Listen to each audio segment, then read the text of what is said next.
Hi, boys and girls. This is Mrs. P. My voice sounds a little weird because I've got a little bit of a cold, but that's all, not any weird stuff. So, I am going to read to you Chapter 13 of Finding Langston. And here we go. Daddy hadn't been gone one day, and already I don't care much for being alone. But the one thing about Daddy being gone is I can read all I want right out in the open, like at the library. Feels good to see all my books unpacked and piled on the floor next to my bed. I pick up the biography and I can't get past the cover for staring at his name and the title, The Big C. On the back of the book I see his picture, brown just like me, with shiny wavy hair like the ladies that come out of the beauty parlor on Saturdays.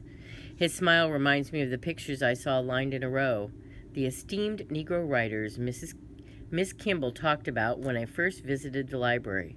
Now I'm in a need to go and see if Mr. Hughes's picture has been hanging upstairs the whole time I've been downstairs reading his books. I imagine him my age and think of all the questions I need answers to. What books did he read? How did he start writing poetry? Why did he? And all of a sudden, I remember the letters. The box is still pushed into the corner under Daddy's bed. Daddy's voice is in my head, but it's not making me stop. Stop what? It's not making me stop reaching for the letters in the bottom of the box. The ribbon is old and crinkly and nearly falls apart when I untie it. The ink is so faded I can't read all the words, but I see words I don't want to see, like Henry, love, night, baby, Tina. My head is pounding fast as my heart. Letters from Mama. Now it does feel like I'm stealing secrets from my Mama and Daddy. Secrets I ain't supposed to know. But instead of tying the letters up and putting them back in the box, I spread them out on Daddy's bed and just look. Mama's writing was always so neat, with big loops and little ones. My fancy writing, she used to call it.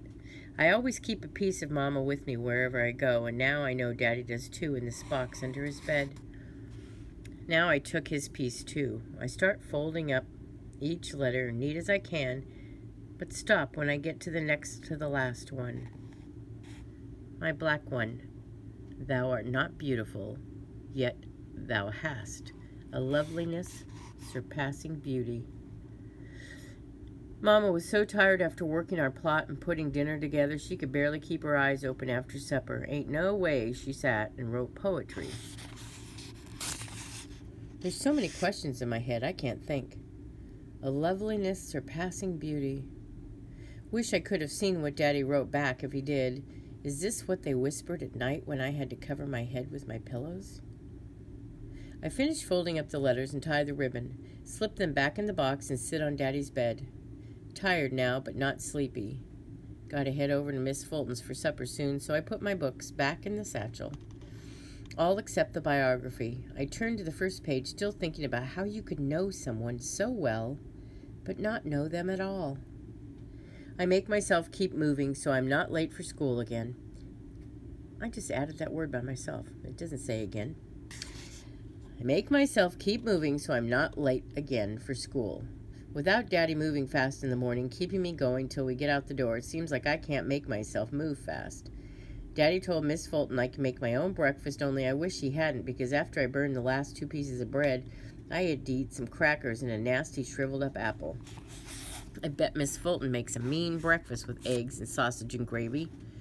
I run out the door, zipping my jacket, trying not to think about how empty my belly is. Straight after school, I rush to the library and downstairs to tell Miss Cook that Langston Hughes isn't from Alabama, but from Missouri and Kansas.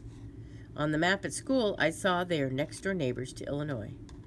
That he traveled all over the world and went to college in New York and loved living there in a place called Harlem.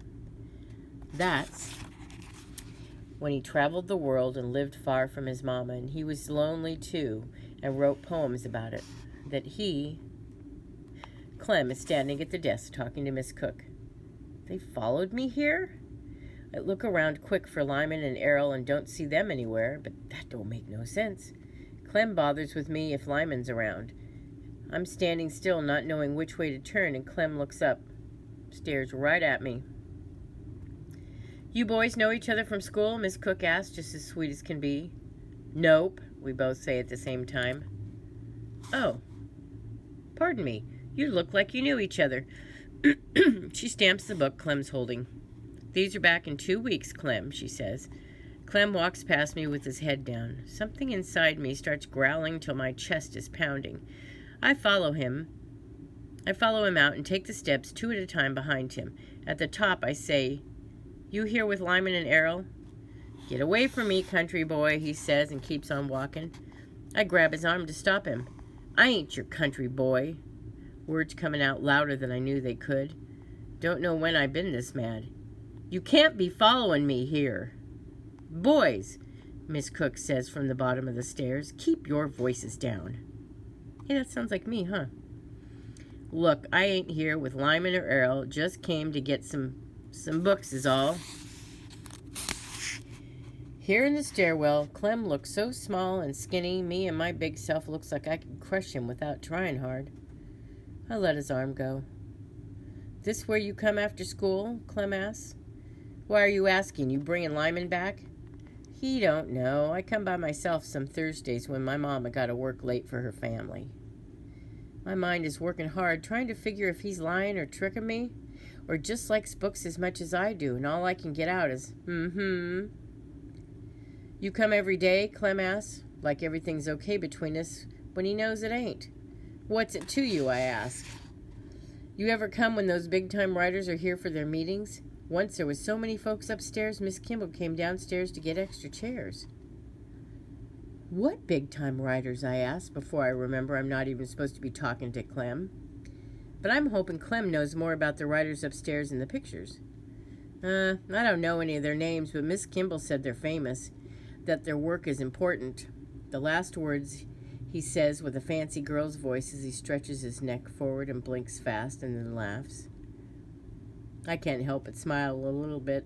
"See you later," Clem says. "I gotta get on home." I wait till I see Clem leave, and then I walk towards the front of the library, past the tall bookshelves and towards the row of pictures. At long wooden tables, folks sit reading or with books spread out, some scribbling down words on pads of paper.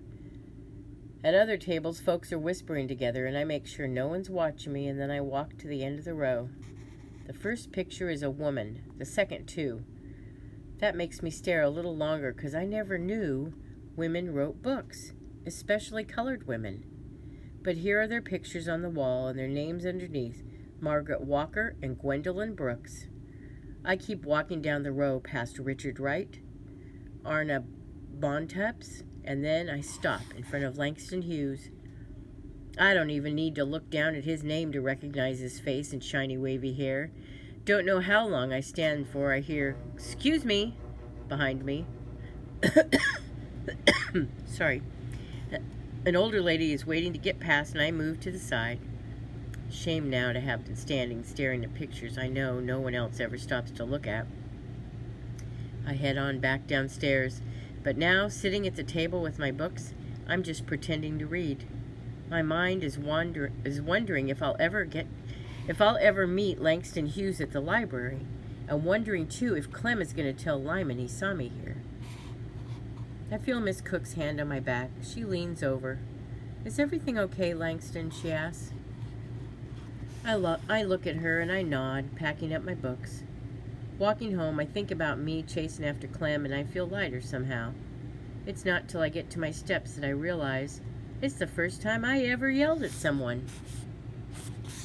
Okay, and we will come back next week with Chapter 14. Bye.